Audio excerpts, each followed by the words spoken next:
Hello guys, welcome to the channel and the last video of 2021.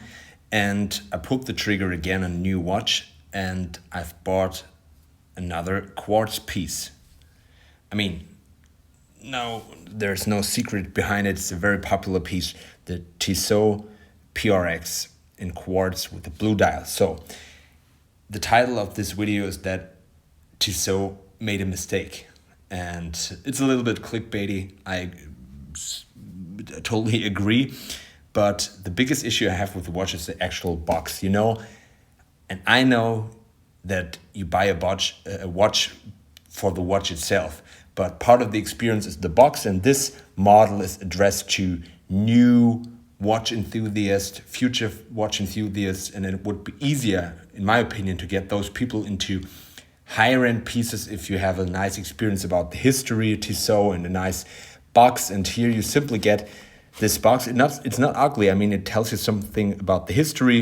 You see the old logos and the logo which is used to present day, and the design isn't bad, but it's simple, a card box. Of course, it has this buildings and the mountains. It's nice, but it's not as nice as the wooden boxes you normally would get with the Tissot, and which they actually delivered with the watch in the beginning. But now they switched to this box, even with the automatic. And I think this is just a missed opportunity because there's no history about Tissot. Usually got the booklet that's totally a lot about the history of the watch itself. And it would be nice, and from a marketing perspective, would be the better option, even though it's probably a little bit more costly. But enough talking, here it is. Put it away, the Tissot PRX Quartz with the beautiful sunray blue dial. First, let us get the dimensions out of the way. It has a 40 millimeter diameter case, which is 10.4 millimeters thick, or thin if you wish in this case. And it has this tonneau case shape, and also the end links protrude a little bit, so you can see. Probably if you've seen other videos, this is what they tell you.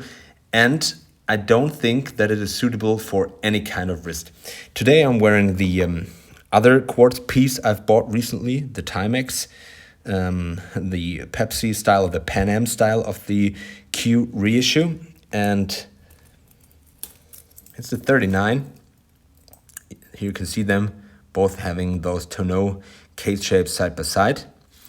And let me put this PRX with a 40 millimeter diameter on the wrist, and I have a 7-inch wrist, and you can see it fits quite nicely, but I wouldn't recommend this watch to anyone with much thinner wrists. I think 6.5 inches should be at least the circumference you should have, of course, depending on the way your wrist is shaped, if it's more flat or more round.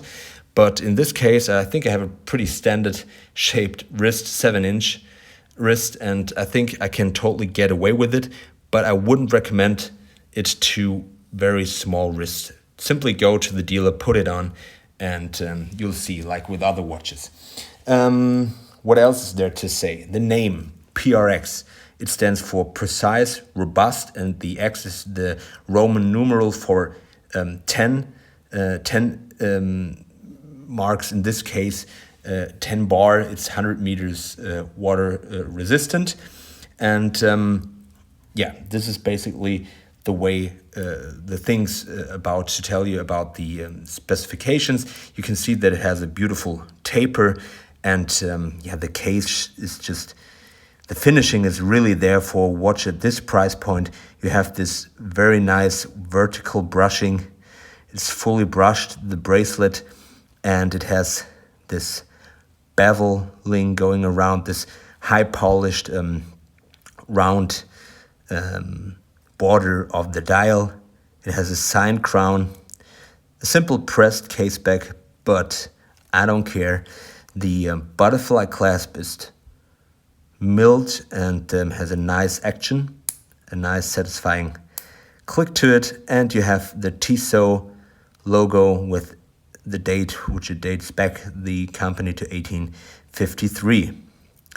So a beautiful, dressy sports watch. This is a real sports watch, not like the Royal Oak or the Nautilus, simply because of its water resistance. I think in my definition of a sports watch, it should be a piece you can do any kind of sports, so also a little swimming, and this is totally suitable for it.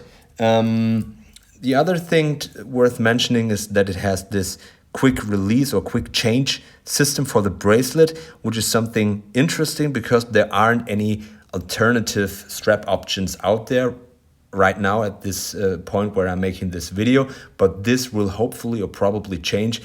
Simply imagine this as a nice blue rubber strap or a nice brown leather strap. It would be so cool. What else is to say about the actual watch?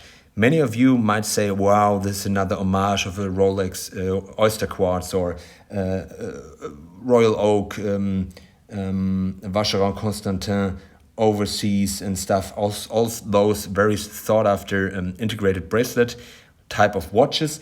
But if you go back to the catalog, like almost any watchmaker is doing right now, you'll see that there's also an integrated bracelet kind of watch in the 70s. I think it was in 1978, which when Tissot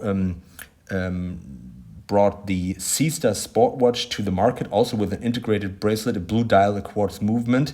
And this is probably the ancestor of this watch. So there's some history behind it.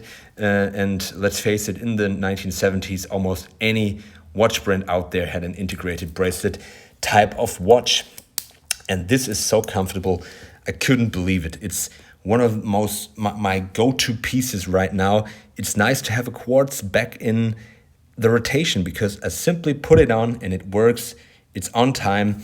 The quartz movement is an atom movement, and with the right battery, you can almost get up to 8 years of battery life, which is just fantastic. And if you don't hate quartz watches, and if you're okay with the sunburst effect dial, and you don't need the waffle pattern of the automatic, and if you don't need the automatic movement because you can get this watch with the Powermatic 80 movement, I would go for the quartz, because apart from the movement and the tick, of course, of the seconds hand, it's the same case, it's the same finishing. And in this case, even though I've spent a lot of money this year on watches, I wasn't willing to spend 300 euros more just to get the automatic. Especially have a lot of watches in your rotation, you simply want to have the look. There's nothing wrong about going with the quartz movement. Also, it has lume on the dial, which isn't on the hands, and the markers, which isn't that strong, but it's simply okay.